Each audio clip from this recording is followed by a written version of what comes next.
So how was a game with a peak player count of under 7,000 and around only 400 consistent players on and off had a sequel so huge that the servers literally cannot handle the amount of people trying to play it?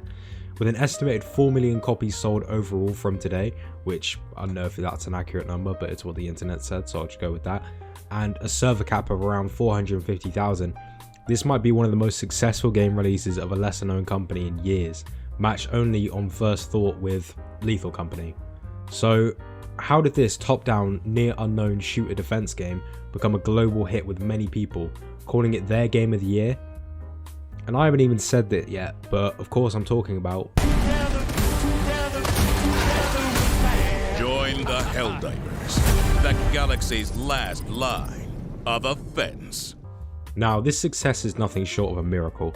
As I mentioned earlier, the original game had a peak player base of under 7,000 players. So how did it become this smash hit that everyone either seems to want to play or is playing? That's what we're going to get to. So we're going to go through pre-release, release, and the aftermath to see what actually made Helldivers 2 the success it is.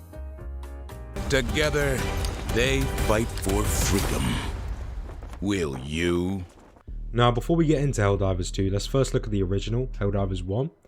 It was a top-down twin-stick shooter game about spreading managed democracy to different Earths and liberating them to keep your homeworld safe. Now, this concept is cool and the game has a very high review scores, but it seemed to only build a small player base and community, as twin-stick shooters were definitely falling out of fashion by 2013. The year this was released, 2013, was a big year, as there was a huge generational switch from PlayStation 3 to 4, 360 to 1, and I think there were so many amazing games that dropped that year that a lot of people just looked at Helldivers and thought, there's other games that I want to spend my hard-earned money on over a twin-stick shooter. And while it did build a community, it never stuck. So back in 2023, when a sequel was announced at one of PlayStation's State of Plays, there were differing reactions. Many of, what is this? Many of, oh, this looks cool, and a lot of people acknowledging the game, but not even giving it the time of day. I was one of these people, as I was unfamiliar with the exhilarating experience of serving Super Earth. But on a serious note, the game was pretty slept on, and the trailers never really brought much hype, especially for how big the game is right now. And why should we have been hyped? On the outside, Helldivers 2 looks like just another third-person action shooter where you shoot droves of the same enemy. By the way, it's so much more than that. We'll get into that soon. So on the front of pre-release, the game didn't look like it would be a huge hit. Maybe something a few people pick up and have a tight-knit community, like the first. We were wrong. Now, I haven't found any information about the pre-order sales for Helldivers 2, but it seems that it had some buzz, but not a huge one, that caused people to start going crazy for it, with this random success.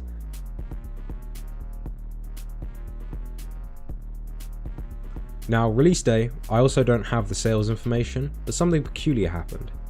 The game started blowing up, and in coming days it got even better, with its success booming, and for a sequel to a game with 7,000 player peak, well, less than that, them selling 1 million copies in 3 days is absolutely nothing to scoff at.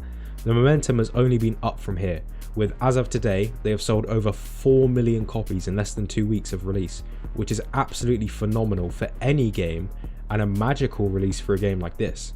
Now, after hearing all this, how did this miraculous success actually come about? There's a few factors at play. Obviously good marketing from PlayStation as a whole, but it's also...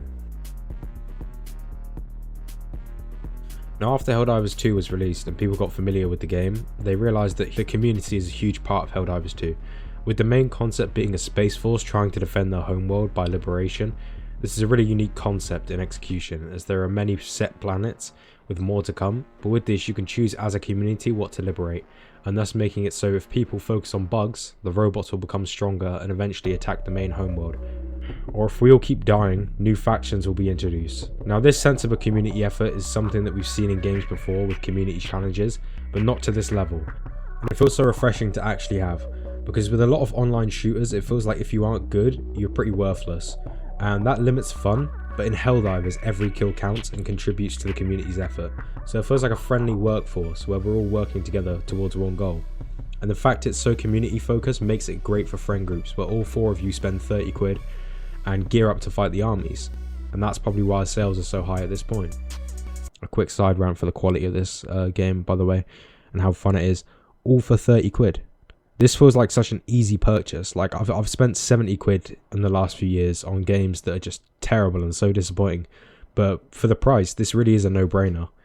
With this game having dropped on PS5 and PC day one, it bridges a gap, and for the first time, I've seen people on PlayStation say they want a game to come to Xbox, and hopefully this sends a message that PlayStation needs to start dropping more day one releases on PC, as this move has undoubtedly caused a huge boom in sales, as it opens up a whole new sales revenue. And that's another reason that Xbox is releasing all their games on PlayStation.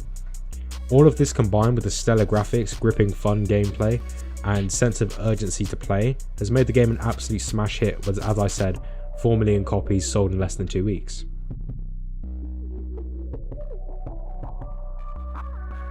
The aftermath of this extreme success is even more success, and the word spread throughout social media, building up this huge community. Funnily enough, whilst the military is seeing a huge drop in people joining, a virtual military is thriving. We might see one day the military might make us play bots in war. But that's just a funny concept. That would never happen, right? Right? But this game is amazing, and hopefully it stays this way, and the community stays strong.